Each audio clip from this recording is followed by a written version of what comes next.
Hello everyone, and thank you very much for attending this session dedicated to severe weather events and safety for airport operations. My name is Florenci, and I'm Business Development Director for Europe, Middle East, and Africa at Earth Networks. I'm also a meteorologist specialized in aeronautical meteorology. Today we will try to focus on severe weather events threatening tarmac operations and related with the storms and lightning. I do believe this is a very familiar slide for most of you.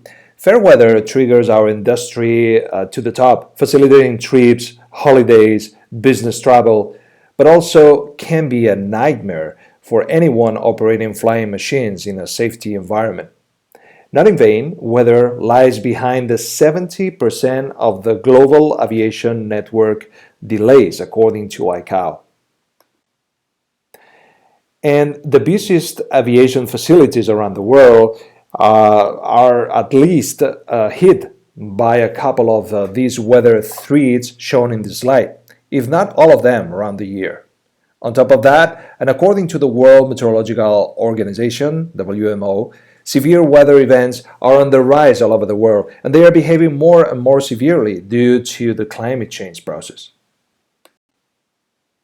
Just an example, we have identified at least 5 major weather-related events within the past 18 months with serious safety concerns.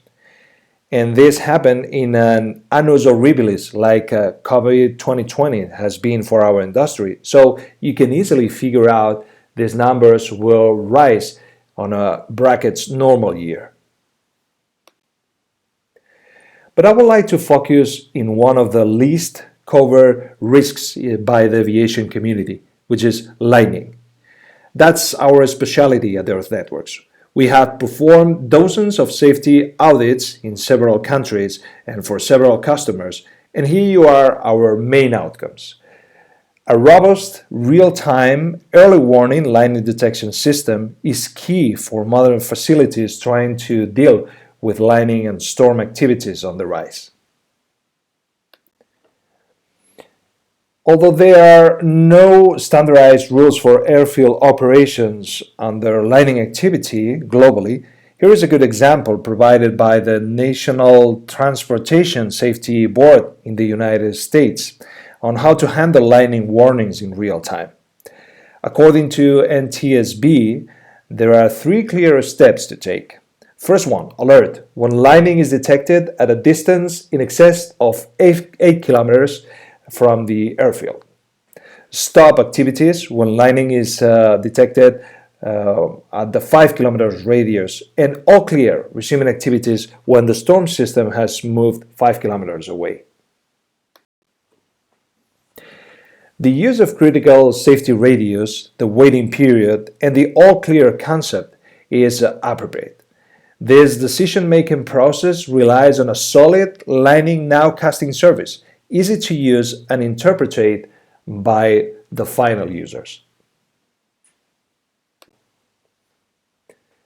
Lightning data is a clear candidate for the next weather mining field. Lightning is to aeronautical meteorology what cardiograms are for doctors for the medicine. An amazing collection of data with a huge potential of interpretation in a glance. Here's an example on how lightning data can be used to characterize severe storms and occasionally tornadoes and severe hail episodes all around the United States. Lightning is a real fast served dataset. Real time. It takes no more than 2 seconds, only 2 seconds, to detect lightning from a global lightning network with local coverage and issue the appropriate alert related to that precise strike. That avoids the processing-related delays inherent to radar and satellite images that we are familiar with. And with no human intervention required. Lightning data is crystal clear. It doesn't require special training or interpretation skills from final users. You don't need to be a meteorologist to deal with lightning data. Let me introduce you some of the airport ground operations use case that we manage at Earth Networks. The first and the freshest one will be the IANA, the Navegación Aérea Argentina. We have deployed a total lining network in the country just to protect Argentina's airspace and airport operations with more than 50 sensors covering the entire Argentina airspace. Another good example is the Manila Airport Authority, who trust the Earth Networks to improve the safety at one of the most affected by lining airports in the world. Here is a scheme on how the system works with the sirens covering the 4 terminals in the tarmac at the Manila International Airport. Another stunning image is this one. In the Kempegowda International Airport at Bangalore, India, more than 250,000 of lightning strikes were detected within 2020. And about more or less 100,000 were detected within a 5-kilometer radius around the airport, which is significant. Other cases related to air traffic management are also remarkable. The most important customers for Earth Networks is ASECNA. ASECNA is responsible for air traffic management for 19 countries and a quarter of the total African airspace. They are using a total lining network to detect in real time and to issue early warning alerts both for air traffic navigation and also for airport operations at their main airports. More than 200,000 flights all over the ASECNA airspace benefit from this total lining networks.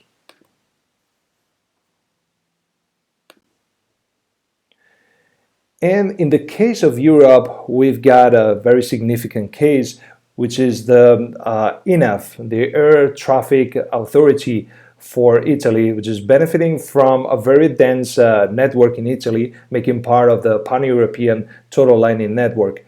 2 of the busiest airport environments in Europe, Milan and Rome, are using intensively total lining data just to coordinate flights when severe Mediterranean storms come, especially during the springtime and the summer.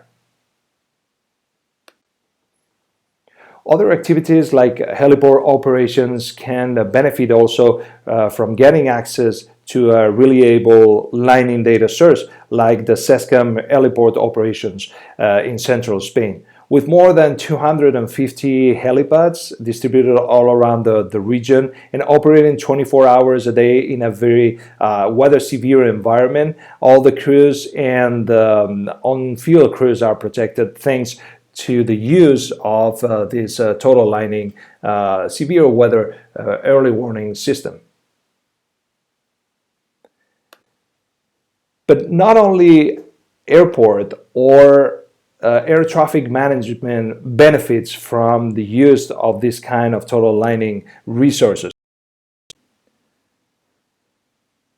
Jetblue gets advantage of using the Earth Networks technology and the total lining data just to protect their assets and crew, on-field crew operations from very intense lining, especially in southern United States.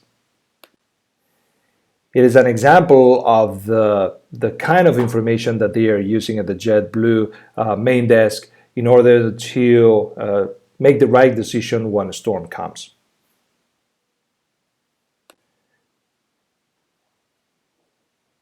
So, lining learning solutions, best practices. Let me introduce you a model that we would like to propose for a discussion with you. It is based in, as I said, on our safety audit activity, and it goes from the monitor phase to the red alert, where all employees must leave the operations area and activities should be suspended. It's a very simple model, but with a common proposal for any place around the world, any airport facility around the world. And the all clear phase. When the storm has moved beyond the field, it is safe to resume operations. That will minimize for sure the downtime with automated all clear alerts. How to disseminate all the alerts that a system can create and can bring to the final user.